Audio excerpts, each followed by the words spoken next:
Bonjour à tous, je suis Lily chez License to Quilt et aujourd'hui je vous propose une vidéo qui n'est pas un tutoriel, qui n'est pas de la théorie non plus. Aujourd'hui je réponds à une question qui m'a été posée peut-être des centaines de fois depuis que j'ai cette chaîne YouTube. Soit par mail, soit par message privé, soit en commentaire sous mes vidéos. Quelle machine vous me recommandez, Lily? Je veux me mettre au patch ou je veux commencer la couture. Quelle machine vous recommandez d'acheter? Donc, c'est une question en apparence simple. On peut répondre par le nom d'une marque et puis on a fini l'histoire, mais en réalité, c'est pas si simple que ça. Moi, j'ai fait un long chemin parmi les machines à coudre. J'ai slalomé parmi plusieurs et en commençant quand j'avais 6-7 ans, par les vieilles machines mécaniques là, avec la pédale qu'on faisait comme ça pour que l'aiguille tourne, voilà. Et en arrivant jusqu'à des machines performantes comme vous voyez dans mes vidéos, les grands bradeurs, etc.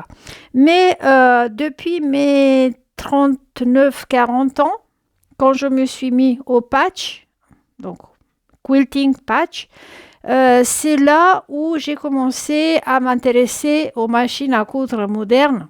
Et j'ai commencé par, qui pour moi à l'époque c'était extraordinaire, une Silvercrest. C'est une machine que j'ai achetée en 2010, octobre 2010. Je ne vais jamais oublier ça parce que j'ai fait la queue. Chez Lidl pour l'avoir, 70 euros. Ça coûtait à l'époque 69 par là. Et j'étais au 9e ciel, tellement j'étais heureuse que je venais d'arriver en France et me remettre à la couture, revoir une machine à coudre, pour moi c'était quelque chose, c'était un événement. Donc cette machine-là, elle est très basique, donc il ne faut pas lui demander grand-chose. Pour moi, à l'époque, pour commencer le patch, a été très bonne parce qu'elle sait coudre droit, elle fait des zigzags pour les appliquer, elle fait même des boutonnières, donc je me suis débrouillée pas mal avec elle. En revanche, après avoir fait plusieurs top des quilts, si vous voyez donc plusieurs ouvrages en patch, arrivé au moment de les quilter, là j'étais arrêtée net parce que cette machine, malheureusement, elle ne peut pas faire du piqué libre. Pour la simple raison qu'on ne peut pas baisser les dents de griffe. Dans sa boîte à outils, elle est vendue avec un petit accessoire en plastique qui est censé être posé sur les dents de griffe de façon à bloquer l'entraînement du tissu par les dents de griffe. Mais vous allez vous heurter à un autre problème, cette machine n'a pas de pied de piqué libre. Donc il faudra investir dans des pieds qui ne sont pas forcément de la même marque parce que cette marque ne produit pas des pieds de piqué libre. Donc ça commence tout un cirque, tout un foin pour arriver à faire du piqué libre. Et donc, nous avons fait l'expériment. On a essayé avec l'outil en plastique et les pieds de biche piqué libre à acheter sur Amazon, voilà, à petit prix comme ça. Et on a conclu, en faisant plusieurs essais, que le piqué libre était plus que médiocre. Donc, si vous souhaitez rester juste sur coudre un ourlet et pas de jean, parce qu'elle n'arrive pas à coudre des ourlets de jean, faire des mouchoirs, je ne sais pas moi, à la limite coudre des vêtements dans des tissus légers, des serviettes de table, des choses basiques, très basiques comme ça. Silvercrest, ça vaut son prix, quoi, voilà. Après, une année ou quelques mois après, je me suis dit, tiens, je vais investir dans une surjetteuse. Pareil, Silvercrest, pareil, faire la queue, pareil, être à la première heure à la porte du magasin. Et puis là, j'ai eu le week-end le plus infernal de ma vie en couture parce que pour enfiler cette surjetteuse, c'est un vrai cauchemar. Comme vous voyez cette machine, donc elle a l'aspect d'une surjetteuse classique avec les molettes qui servent à régler la tension des 4 fils. Voilà. Mais avant d'arriver à la molette, il faut l'enfiler et pour moi, ça a été quelque chose. J'ai souffert un samedi et un dimanche du matin jusqu'au soir. J'étais tellement embrouillée dans la tête à un moment donné que j'avais commencé à monter les aiguilles à l'envers tellement j'étais. Donc j'ai souffert grave et j'ai rien réussi de faire avec. Parce que pour enfiler le mécanisme est un vrai cauchemar. Le manuel qui est fourni avec cette surjetteuse est nul. Heureusement, il y a des gens sur YouTube qui se sont donné du mal à faire des vidéos pour expliquer vraiment comment enfiler cette surjetteuse, autrement c'est perdu d'avance. Après, une fois que tu as réussi à l'enfiler, pour régler les tensions, parce que pour chaque tissu que tu changes, il faut absolument revoir les tensions, refaire la chaînette, refaire des essais. Enfin bref, un calvaire. Autant vous dire que j'ai fini par dire je ne veux plus jamais la voir celle-ci. Et d'ailleurs, je ne l'ai plus utilisée depuis. Je l'ai achetée en 2011 et elle est en état depuis 2011. L'année dernière, donc mon mari s'est mis à la trifouiller de nouveau. Il a dit c'est pas possible, il faut bien qu'on puisse utiliser cette machine. Donc il a vu toutes les vidéos YouTube des dames, gentilles dames qui se sont vraiment encore une fois donné du mal. Et c'est un casse-tête chinois cette machine-là. Et puis après qu'il a appris enfin à l'enfiler, il a essayé plusieurs fils. Sachez que cette machine-là n'accepte pas des fils en coton, que des fils surjetteuses en polyester. Mais pareil, pour régler les tensions, c'était impossible. Donc lui, il a fini aussi par abandonner au bout de quelques jours.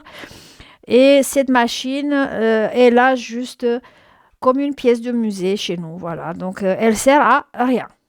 Donc ça, c'était Histoire Silvercrest 2010-2011.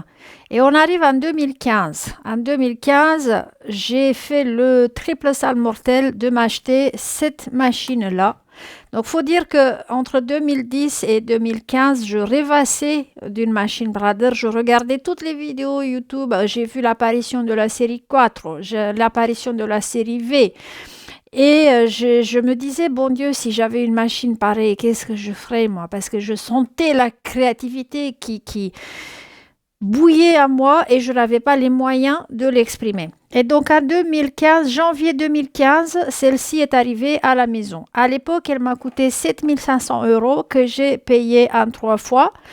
Et son arrivée à la maison, c'était quelque chose, je ne vous raconte pas. Je vais juste vous montrer ce que j'ai fait. Le premier geste que j'ai fait quand j'ai reçu cette machine, on l'a branchée à l'électricité et je l'ai démarrée. On y était tous autour d'elle pour voir. C'était comme au cinématographe, quoi. J'ai donc appuyé sur l'interrupteur. Donc, je l'ai démarré pour la première fois de ma vie et j'ai eu droit à ça. Et c'était quelque chose. On était tous les trois, donc moi, mon mari et ma fille, devant cette machine en disant « Waouh !» Et là, vous allez voir tout de suite pourquoi.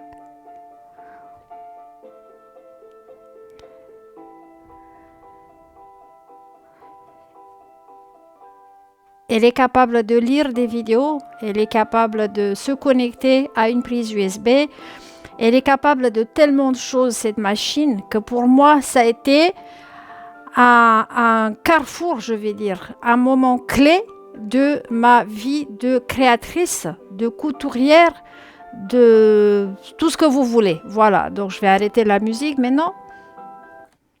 L'écran est digital, tout ça. Et donc là, en effet, j'ai pu me déployer. Et j'ai pris tous mes patchs que j'avais fait avec ma petite Silvercrest qui n'était pas quiltée, pas de sandwich fait, rien du tout. Et je me suis mis à faire du free motion. Et j'ai été, je vous promets, mon tout premier quilt que j'ai matelassé avec celle-ci, j'ai réussi le free motion, le piqué libre du premier coup. Ne me demandez pas comment, j'avais jamais pris des cours, rien du tout. Mais donc, moi et cette machine, on est devenus une de la première seconde. 6 mois plus tard, je suis arrivée à la conclusion qu'il me faudrait aussi une petite machine, une compacte. Et j'ai acheté la petite Brother qui m'a coûté à l'époque 800 ou 900 €. Les deux sont multifonctionnels, donc les deux ont des tables d'extension. Celle-ci est venue non, je les ai achetées séparément, les tables d'extension. Les deux font couture, quilting et broderie. Donc les deux ont des unités de broderie. Vous avez dû me voir avec celle-ci, dont je ne vous les montre plus parce que j'ai fait toutes mes vidéos avec ces machines-là. Donc ça serait me répéter.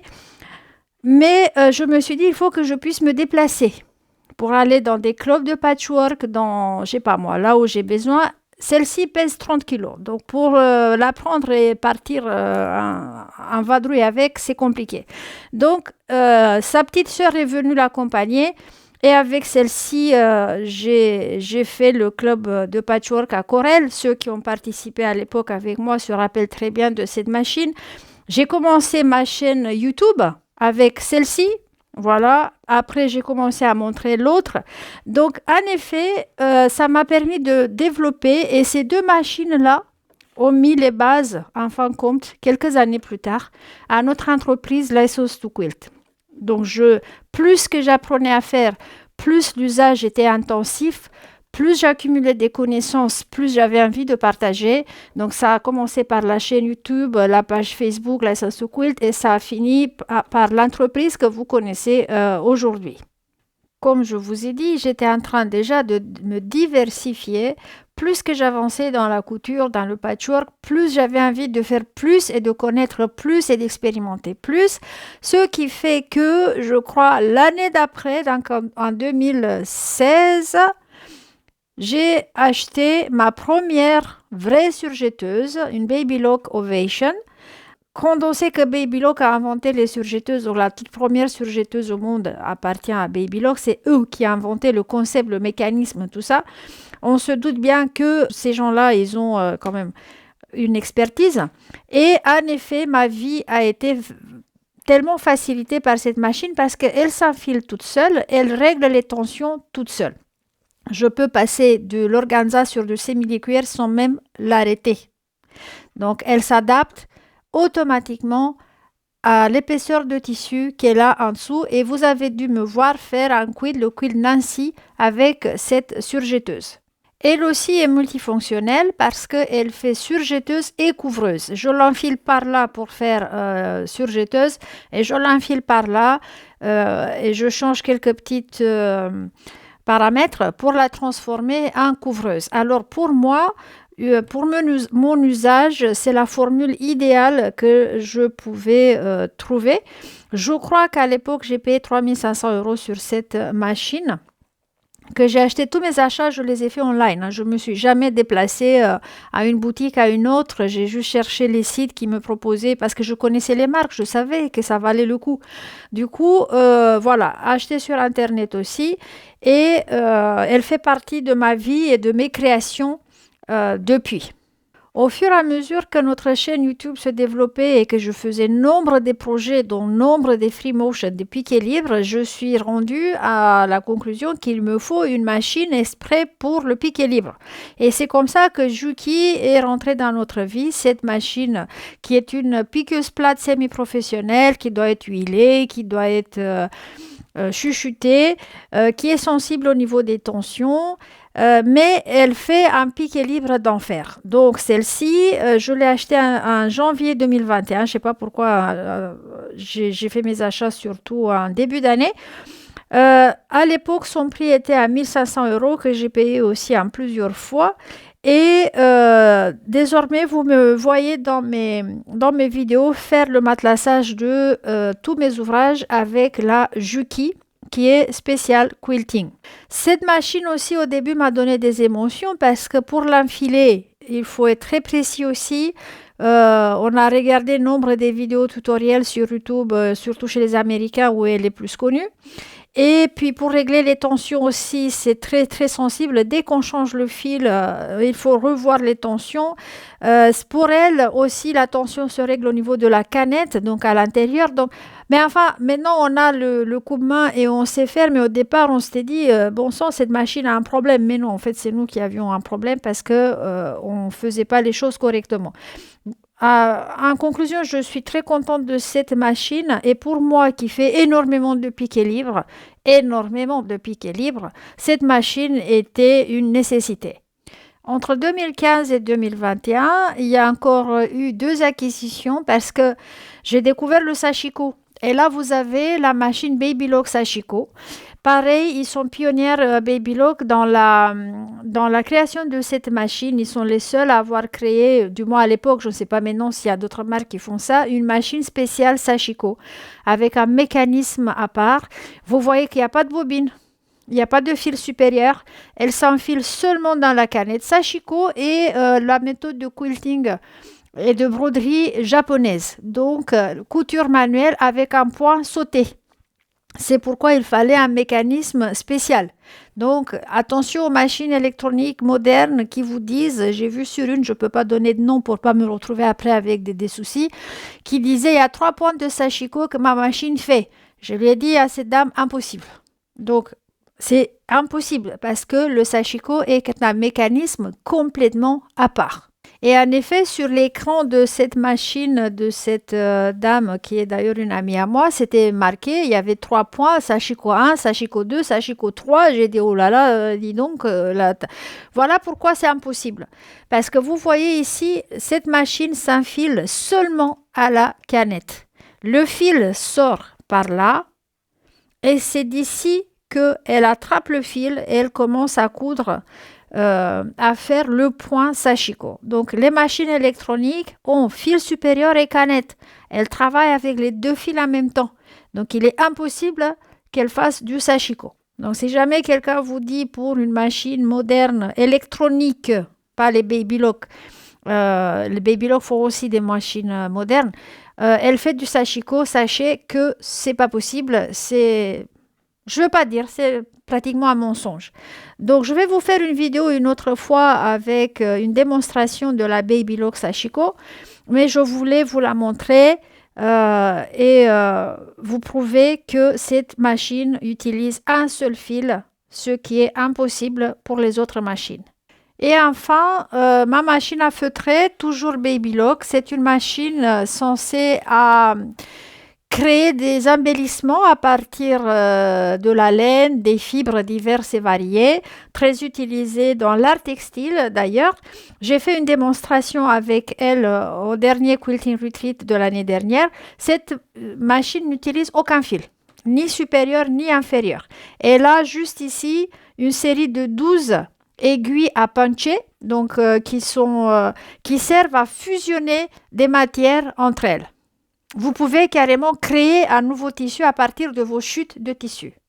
Je vais faire une petite démonstration avec celle-ci vite fait. Donc là, il y a le pied de biche et dans ce cylindre-là en plastique, il y a 12 aiguilles qui ne sont pas des aiguilles à coudre. Alors, de base, elle est censée utiliser la laine à feutrer qui se présente comme ça.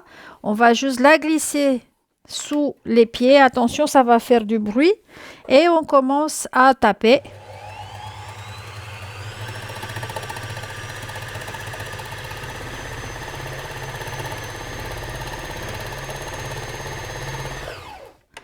Et puis vous voyez, je vais vous montrer tout de suite.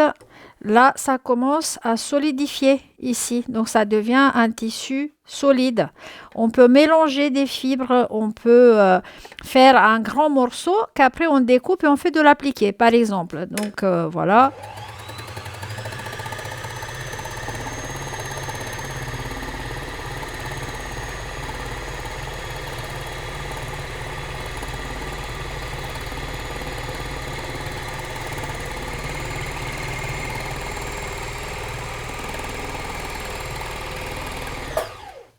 Donc, par exemple, d'ici, je peux découper une feuille et faire un appliqué.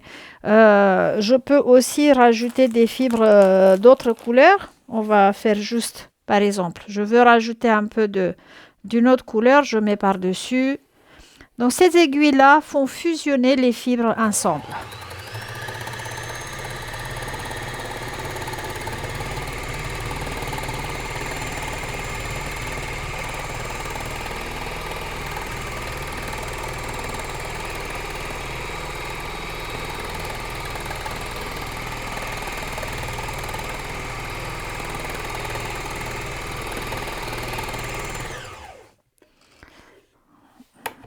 Voilà, donc on peut jouer avec les couleurs, les nuances, etc. Et aussi, ce qui est très intéressant avec cette machine, on peut, comme je vous disais tout à l'heure, créer carrément son tissu. J'ai mis un tissu de fond, un blanc par exemple, et je prends des chutes, n'importe lesquelles. Vous pouvez même utiliser des chutes, des restes de fil, n'importe quoi, tout ce qui est fibre textile.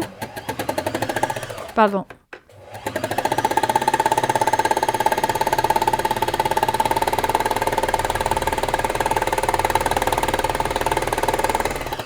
Et vous les voyez fusionner ensemble Moi, j'adore faire ça.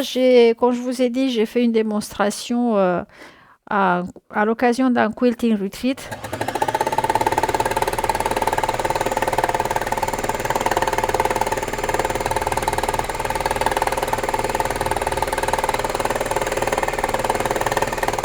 Voilà donc juste un petit exemple. Je voulais en fait vous montrer seulement comment elle fait fusionner les tissus. Là, j'ai un tissu qui tient tout seul, hein.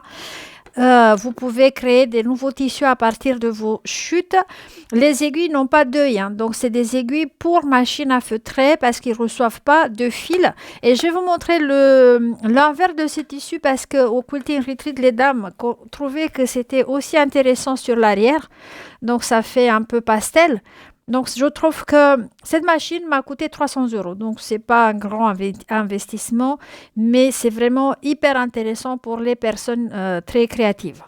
Une machine que j'ai et que je n'utilise jamais, c'est cette Zundap qui date de 1950.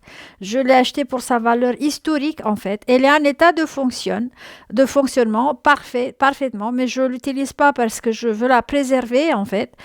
Et cette machine-là, à l'époque, elle était assez révolutionnaire parce qu'elle faisait aussi le zigzag, elle faisait surtout le piqué libre, figurez-vous. À l'époque, on ne l'employait pas pour quilter, mais le piqué libre, le mécanisme servait surtout à faire de la broderie avec le cerceau qu'on insérait dans la machine et on faisait de la broderie à main levée comme ça avec le mécanisme de piqué libre. Je vous ai montré donc toutes mes machines.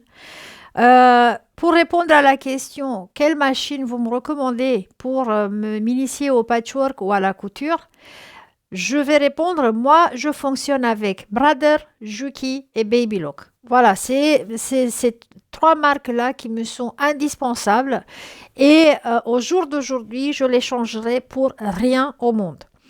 Quand on fait un investissement dans une machine, il faut se poser une question et être honnête avec soi-même. Parce que ces machines-là coûtent. C'est un budget important. Et j'imagine que chez vous non plus, l'argent ne pousse pas dans le potager. Donc, il faudra se poser la question suivante. Ai-je vraiment envie de me mettre à la couture? Parce que la couture ou le patchwork, c'est pas juste faire pochette, sac, chouchou de cheveux et de retour chouchou de cheveux, sac, tote bag et de retour comme ça vous tournez un rond autour de ça. Ça c'est pas de la couture. Ça c'est juste à un niveau très débutant. La couture est toute une science. Il faut apprendre les matériels qu'on emploie, tant les tissus que les fils. Il faut apprendre les techniques.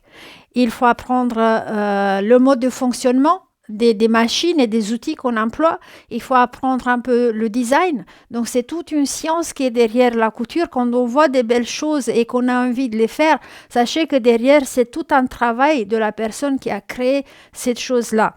Il faut se poser la question vraiment, et je suis prêt ou prête pour me lancer dans un apprentissage à fond de la couture. Pas me résumer à des chouchous de cheveux. Alors là, si votre réponse est oui, j'ai vraiment envie de faire ça, allez-y. Si vous dites, oh là là, j'ai vu une vidéo sur un truc, mais c'est tellement compliqué, ça me gaffe celle-ci, non, je vais chercher quelque chose de plus simple. Sachez alors que vous n'êtes pas pour la couture. Ne le prenez pas mal, mais vous n'êtes pas pour la couture parce qu'il faut prêter oreille attentive aux vidéos qui sont sur YouTube et qui sont riches d'enseignements. Pas juste montrer une tote bag. Allez hop, en 5 minutes, je l'ai fait, mais vous resterez à jamais à ce niveau-là. Demandez-vous donc si l'investissement en vaut vraiment la peine. Si vous voulez juste faire un ourlet, une boutonnière ou une serviette de table pour la famille, et rester là, une machine comme Silvercrest, par exemple, ça va être largement suffisante parce qu'elle n'est même pas capable d'aller au-delà. Si vous voulez habiller votre famille, faire vos vêtements, faire votre décoration intérieure et que vous êtes prêt à vous investir personnellement aussi dans ce projet, là, en effet, ça vaut la peine d'acheter une machine moderne. Et mon conseil est de privilégier les machines multifonctionnelles comme les deux Brother que j'ai qui font couture, quilting et broderie. Parce que vous allez voir, à un moment donné, vous avez envie de broder quelque chose et mince, votre machine est trop basique pour faire ça. On trouve maintenant des machines multifonctionnelles à des prix raisonnables. Moi, je reste fan Brother ou Babylock. Voilà, c'est mon choix perso et c'est pas quelque chose de nouveau. Vous m'avez vu depuis 2015 avec ces machines-là. C'est pas quelque chose que j'invente aujourd'hui pour faire plaisir à quelqu'un. Je n'ai aucun parti pris avec ces marques-là. C'est juste mon expérience, voilà, de couturière et de quilter. Voilà, c'était tout pour aujourd'hui. N'hésitez pas à me laisser des questions si vous en avez. J'espère que j'ai enfin répondu à cette question qui revient sans cesse et je vous donne rendez-vous pour une prochaine fois avec un tutoriel cette fois. Au revoir tout le monde.